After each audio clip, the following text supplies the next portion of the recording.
கிறிஸ்தவ ஜனங்களை மறுபடியும் இந்த வீடியோவில் சந்திப்பதில் மிகுந்த சந்தோஷம் அடைகிறேன். இந்த போதகர்கள் எப்படி ஏமாத்துறார்கள் என்பதை தான் அந்த வீடியோவில் நம்ம விரிவாக பார்க்க போகிறோம். போதகர்கள் எப்போவுமே யூஸ் பண்ணுற வார்த்தையை நீங்கள் பார்த்துருப்பீங்க. விபச்சாரக்காரன் விசுவாசிகளை பார்த்து கூறுவார்கள். உங்களை அப்படி விபச்சாரக்காரர்கள் என்று கூறிவிட்டு உங்ககிட்டே இருந்து காணிக்கையை வாங்கி அவர்கள் சொகுசு வாழ்க்கையாகவும் BMW பென்ஸ் கார்களையும் போய் கொண்டிருக்கிறார்கள். உங்களை விபச்சாரக்காரன் கூறி நீங்கள் போகிறது சைக்கிளில் போகிறீங்க, நீங்கள் வெயிலில் கிடந்து கஷ்டப்பட்டு வேலை செய்கிறீங்க, உங்களை அப்படி செய்ய வச்சுட்டு உங்களை விபச்சாரக்காரன்னு பட்டத்தையும் சூட்டிக்கிட்டு உங்கள் பணத்திலேயே அவங்க சொகுசு வாழ்க்கை வாழ்ந்து கொண்டு இருக்கிறார்கள். கடவுளுடைய ஆவியினால் நாங்கள் எச்சரிக்கும் போது இந்த கள்ளப்போதகர்கள் என்ன பண்ணுறார்கள் என்றால், இவங்க குறை சொல்கிறாங்க பாருங்கள், இவங்க பாருங்கள் நியாயம் இருக்காங்க பாருங்கள், இவங்க பாருங்கள் கண்ணில் இருக்கிற உத்தரத்தை பார்க்காம அடுத்தவன் எங்கே இதை பார்க்காம பார்த்தியா, இவங்கெல்லாம் வந்து கடவுளுக்கு விரோதமானவன்னு எங்களுடைய வாயை பொத்தி விட்டு உங்களை நயவஞ்சகத்தோடு வேதத்தையே ட்விஸ்ட் பண்ணி பேசி அபகரித்து கொண்டிருக்கிறார்கள். அதை விசுவாசிகளே தெளிவுமாக நீங்கள் புரிஞ்சுக்கிட்டு உங்களை யார் யார் அடிமையாக வைத்திருக்கிறார்களோ தயவு கூர்ந்து அவர்களிடத்துல வெளியே வந்து விடுங்கள். அப்படின்னா இப்போ நீங்கள் கேட்பீங்க, இப்போ போதகரே கிடையாதா அப்படின்னு கேட்பீங்க. அதுதான் நம்ம அந்த வேதத்தின் ரீதியாக வந்து பார்க்க போகிறோம். இப்பொழுது இந்த வீடியோவை நீங்கள் பார்த்துட்டு வாங்க. தேவனால் அபிஷேகிக்கப்பட்ட ஒரு மனுஷன், அவர் தெரிந்து கொள்ளப்பட்ட ஒரு மனுஷன். இந்த போதகர் சொல்கிறாரு, ஜான் ஜெபராஜ் வந்து அபிஷேகம் பண்ணப்பட்டவனா. ஜான் ஜெபராஜ் அபிஷேகம் பண்ணப்படவும் இல்லை, இவர் வந்து ஒரு போதகரும் கிடையாது. அப்படின்னா யார் போதகர்? உன்னை போதகரே கிடையாதா? உன்னை போதகர்னா எப்படி இருக்கணும்? போதகர்கள் உண்டு, ஆனால் அந்த போதகர் எப்படி இருக்கணுங்கிறத அந்த வீடியோவில் நம்ம பார்ப்போம். போதகர்கள் இயேசு கிறிஸ்து தான் இந்த உலகத்தில் வந்து ஒரு போதகர்னா எப்படி இருக்கணுங்கிறத வாழ்ந்து காமிச்சிட்டு போயிருக்காரு. அதைத்தான் வேதவசனம் கூறுகிறது, கிறிஸ்து ஒருவரே உங்களுக்கு போதகராக இருக்கிறாருன்னு. அப்படின்னா அந்த வசனத்தை லிஸ்ட் பண்ணுறேன்னு பாருங்கள். அப்படின்னா திட்டமும் தெளிவாக வந்து கிறிஸ்து நமக்கு ஒரு போதகர்னா எப்படி இருக்கணுங்கிறத வாழ்ந்து காமிச்சிட்டு போயிருக்காரு. அப்படிப்பட்ட யாராவது ஒரு போதகர்கள் இருந்தார்கள் என்றால் அவர்கள் தான் கிறிஸ்துவின் போதகர்கள். அப்படின்னா அவர்கள் எப்படி இருக்க வேண்டும் என்றால், இயேசு கிறிஸ்துவை சிலுவையில் அடிக்கிறதுக்கு முதல் நாள் பரிமள தைலத்தை கொண்டு கொடுக்குறார்கள். அது ரொம்ப காஸ்ட்லியானது. இந்த பரிமள தைலத்தை அவரோட காலில் வந்து இது பண்ணுறாங்க, தடவுறாங்க. அதை எதுக்காக அவர் வந்து அதை பெற்றுக்கொள்கிறார் என்றால், அந்த பரிமள தைலம் அடுத்த நாள் இரத்தமாக சிலுவையில் வந்து மாறப்போகிறது. அவருடைய பாடுகள், அவருடைய உபத்திரவத்தை அது குறிக்குது. பரிமள தைலத்தை தடவுனது சிலுவையில் மரத்தில் அது இரத்தமாக மாறிவிட்டது. அப்படின்னா ஒரு போதகனாக இருந்தால் அவன் அவ்வளோ தூரத்தை கனி கொடுக்குறவனாக இருக்கணும். அதாவது விசுவாசிகளுக்காக அவன் பாடுபடணும், விசுவாசிகளுக்காக அவனோட ரத்தத்தை சிந்தக்கூடிய அளவுக்கு அவன் வந்து ஓடணும், பாடுபடணும். அப்படிப்பட்டவன் தான் ஒரு உண்மையான போதகர். அப்படிப்பட்ட ஒரு போதகர்கள் தான் வேதத்தில் உள்ள போதகர்கள். காணிக்கை கொடுத்தீங்கன்னா அந்த காணிக்கை இப்போ ஒரு 5000 ரூபாய் காணிக்கை கொடுத்தீங்கன்னா அதை காட்டிலும் அவர் அதிகமான உங்களுக்கு ஒரு கொடுக்கணும். அப்படிப்பட்ட ஒரு போதகர் தான் உண்மையான போதகர். தேவனுடைய ஆவியினாலே நடத்தப்படாம அடுத்தவனை விபச்சாரக்காரனை ஏமாற்றி கொண்டு இருக்கிறவன்கிட்ட போய் நீங்கள் கொடுத்தீங்கன்னா அது உங்களுக்கு வந்து சாபம் தான் வரும். ஆனால் உண்மையான போதகர் என்றால், நீ ஒருவேளை அவனுக்கு காணிக்கை கொடுத்தீங்கன்னா அவன் அந்த காணிக்கை காட்டிலும் பல மடங்கு அதிகமான நன்மைகளை வந்து உங்களுக்கு அவன் கொடுத்துருவான். அப்படி கொடுத்தவன் தான் வந்து உண்மையான போதகர். அப்படி ஒருத்தன் கொடுக்கல, சும்மா உங்ககிட்ட இருந்து வாரம் வாங்கிக்கிட்டு இருக்கான், அவங்ககிட்ட இருந்து மாதம் வாங்கிக்கிட்டே இருக்கான், அவன் செல்ல சொல்லிப்போ வாழ்ந்த வடியை வச்சுக்கிட்டு வாழ்ந்துக்கிட்டே இருக்கானா, அவன்லாம் வந்து வேதத்தில் உள்ள போதகர் கிடையாது. அவன் எல்லாமே வந்து அந்தி கிறிஸ்து. அதாவது அந்தி கிறிஸ்து வந்து வெளியே கிடையாது, போதகர்கள் தான் அந்தி கிறிஸ்து. அதை நீங்கள் தெளிவாக புரிஞ்சுக்கிடுங்க. பொய் போதகர்கள், கள்ள போதகர்கள், கள்ள தீர்க்கதரிசிகள் தான் அந்தி கிறிஸ்து என்று வேதம் நமக்கு திட்டமும் தெளிவுமாக வந்து கூறுகிறது. இதை குறித்த ஆழமான காரியங்கள்லாம் நான் வரப்போகிற ஒவ்வொரு வீடியோவிலும் நான் பதிவிட போகிறேன். ஆதலால் தயவு கூர்ந்து என்னோட சேனலை சப்ஸ்கிரைப் பண்ணலாம், சப்ஸ்கிரைப் பண்ணிக்கொள்ளுங்கள். நீங்கள் வேதத்தின் மகத்துவ ஆழங்களை அறிந்து கொள்ள வேண்டும் என்றால் என்னோட சேனலை வந்து சப்ஸ்கிரைப் பண்ணிக்கொள்ளுங்கள். இந்த உலகத்தில் எல்லாருமே பாவிகள், ஒரு நானும் பாவி தான். ஆனால் தேவனுடைய ஆவி நமக்குள் இருப்பதனால தான் நாம் வந்து பரிசுத்தவான். இந்த பரிசுத்தமானுக்கு கடவுள் அத்தாரிட்டியை கொடுத்திருக்கிறார். கள்ளத்தீர்க்கதரிசிகளை எச்சரிக்கிறதுக்கு கடவுள் அத்தாரிட்டியை கொடுத்திருக்கிறார். ஒரு தேவனுடைய ஆவியை பெற்றவன் கள்ளத்தீர்க்கதரிசிகளை எச்சரிக்கணும். கள்ளத்தீர்க்கதரிசிகளை எச்சரிக்காமல் ஒருத்தர் ஊழியம் பண்ணி கொண்டிருந்தால் அவன் தேவனுடைய ஆவியை பெறாமல் ஊழியம் பண்ணி கொண்டிருக்கிறான். அவன் அந்தி கிறிஸ்து. தேவனுடைய ஆவியை ஒருத்தன் பெற்றிருந்தால் அவன் கள்ளத்தீர்க்கதரிசிகளை எச்சரிப்பான்.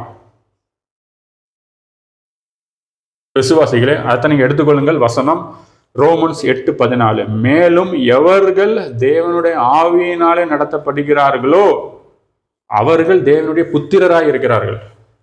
நான் போன வீடியோல பார்த்தோம், தேவனுடைய ஆவி நமக்குள்ள இருக்கிறதால நம்ம பரிசுத்தமா வாழ்றோம். நமக்கு பரிசுத்தமா பாவத்துல நிலைத்திருக்க மாட்டான். தேவனுடைய ஆவியினால் நடத்தப்படுகிறான். பரிசுத்தத்தில் இன்னும் பரிசுத்தமா ஓடணுங்கிற தாகம் அவனுக்குள்ள இருக்கும். இப்போ இந்த வீடியோவை பார்த்துட்டு வாங்க. தேவனால் அபிஷேகிக்கப்பட்ட ஒரு மனுஷன், அவர் தெரிந்து கொள்ளப்பட்ட ஒரு மனுஷன். அவரை நாம் குற்றப்படுத்தி பேசுவதனால வேதாகமத்தில் தாவீது ஒரு எச்சரிப்பை கொடுத்திருக்காரு. அவர் வெரி ஸ்மார்ட், அவர் அதை அவாய்டு பண்ணியிருக்காரு. நாமளும் அதை அவாய்டு பண்ணுறதுனால நமக்கு கிடைக்கிற பலன். இந்த 3 காரியத்தை நான் பேசவிருக்கிறேன். இவருங்க ஜான் ஜெபராஜ் அபிஷேகம் பண்ணப்பட்டவனா. அப்படின்னா இவர் என்ன சொல்லுகிறார் என்றால், ஜான் ஜெபராஜ் தேவனுடைய ஆவியை பெற்று விட்டார்னு சொல்றாரு. நான் என்ன கேட்கிறேன் என்றால், ஒரு தேவனுடைய ஆவியை பெற்றவன் இப்படிதான் டிஸ்கோ லைட் போட்டுக்கிட்டு ஆட விடுவாரா? ஜான் ஜெபராஜ் தேவனுடைய ஆவியை பெற்றிருந்தால் இப்படிதான் கள்ளத்தீர்க்கதரிசனம் சொல்லி ஏமாத்துவாரா? ஜான் ஜெபராஜ் தேவனுடைய ஆவியை பெற்றிருந்தால் இப்படிதான் செழிப்பின் உபதேசத்தை போதித்திருப்பானா? ஜான் ஜெபராஜ் தேவனுடைய ஆவியை பெற்றிருந்தால் அவன் மட்டும் சொகுசாகவும் BMW பென்ஸ்லையும் போவான். மற்றவங்கலாம் விசுவாசிகளும் சைக்கிளில் போகிற வரைக்கும் கடவுள் விட்டுருப்பாரா? ஒரு தேவனுடைய ஆவியினால் நடத்தப்படுகிறவன் இப்படி ஜான் ஜெபராஜை போலதான் வாழ்வானா? கொஞ்சம் விசுவாசிகளை சிந்திங்க. ஆனால் திட்டமும் தெளிவுமாக கூறுகிறேன், கிறிஸ்துவின் ஆவி மூலமாக கூறுகிறேன், ஜான் ஜெபராஜ் தேவனுடைய ஆவினாலே நடத்தப்படல. ஜான் ஜெபராஜ் அசுத்த ஆவியின் மூலமாக நடத்தப்பட்டான். ஆனா இந்த போதகர் பாருங்க எவ்வளவு தந்திரமா வஞ்சிக்கிறார் பாருங்க. ஜான் ஜெபராஜ் அபிஷேகம் பண்ணப்பட்டவனா? அப்படின்னா ஜான் ஜெபராஜ் தேவனுடைய ஆவினால் நடத்தப்பட்டன்னு இவர் வந்து பொய் சொல்றார். ஏங்க, தேவனுடைய ஆவினால் நடத்தப்படுகிறவன் எப்படி இருப்பான்? அவனுக்கு ஏழைகளின் மீது தாகம் இருக்கும். ஒரு கஷ்டப்படுங்கிறவங்களுக்கு போய் உதவி செய்வான். அவன் அதை முதலாவது சொல்லியிருந்தேன், அவன் ரத்தத்தை சிந்தி மற்றவங்களை காப்பாற்றுவான். அவன் தான் தேவனுடைய ஆவி உள்ளவன். பாடுபடுவான், பாடுபட்டு அது நிமித்தம் மற்றவங்களுக்கு வந்து கொடுப்பான். அவன் தான் தேவனுடைய ஆவியினால் நடத்தப்பட்டவன். இல்லை ஒரு அவன் பேர்ல BMW கார்ல பென்ஸ்ல கார்ல போய்கிட்டு இருக்கேன், இவன் கிடந்து சைக்கிளில் போயிட்டு இருக்கிறத பார்த்துக்கிட்டு ஏழைகளுக்கு மேலே தாகம் இல்லாதவன் வந்து எப்படி தேவனுடைய ஆவியினால் நடத்தப்படுவான்? இப்போ இந்த வீடியோவை பாருங்க.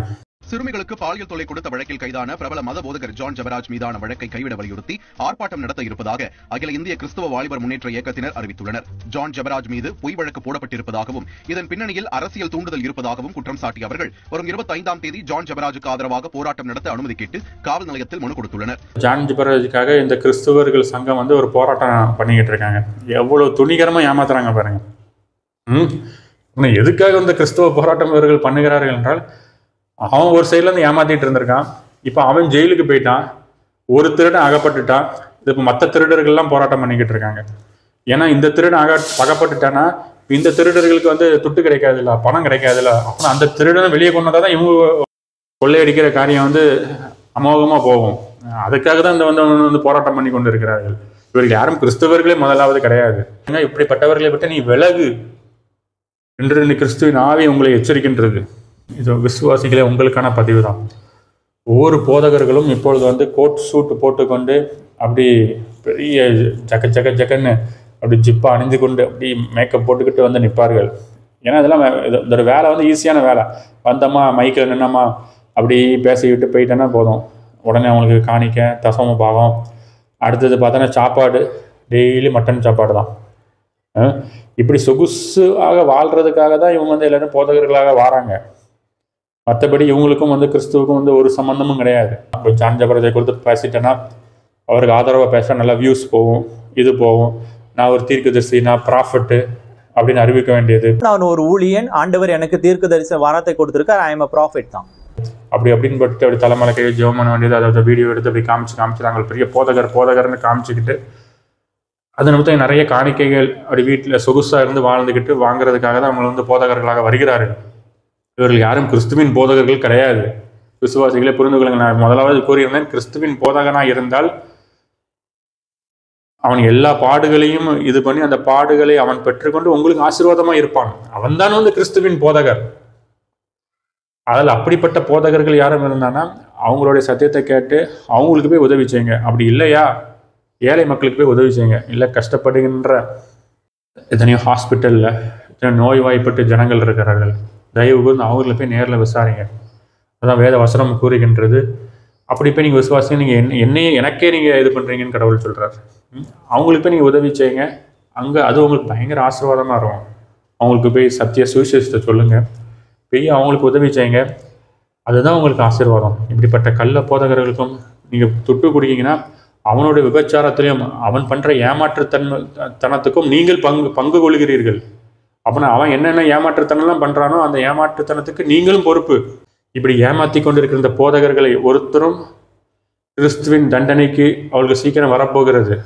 அதான் தேவனுடைய நாமத்தை வீணிலே வழங்குகிறவனை அவர் தண்டியாமல் விடார். இவங்க எல்லாரும் தண்டனைக்காக சென்று கொண்டிருக்கிறார்கள். இதில் போய் நீங்களும் சிக்கிக்கொள்ளாதீர்கள் விசுவாசிகளே. வேத சத்தியத்துக்கும் வேதத்துக்கும் திரும்புங்கள். நீங்கள் ப்ரேயர் பண்ணி அவரோடு இருக்கும்போது தேவ ஆவி உங்களுக்குள்ள அருளப்படும். அந்த தேவ ஆவியே உங்களை வழி நடத்தும். அதான் வசனம் கூறுகிறது, தேவ ஆவியினாலே நீங்கள் நடத்தப்படுவீர்கள். அபிஷேகமே உங்களை போதித்து வழி நடத்தும். பரிசுத்த ஆவியானவர் உங்களுக்குள்ள இருக்கிற சகலத்தையும் குறித்தும் கண்டித்து உணர்த்துவார். ஒரு போதகம் ஒன்றை வழி நடத்த முடியாது.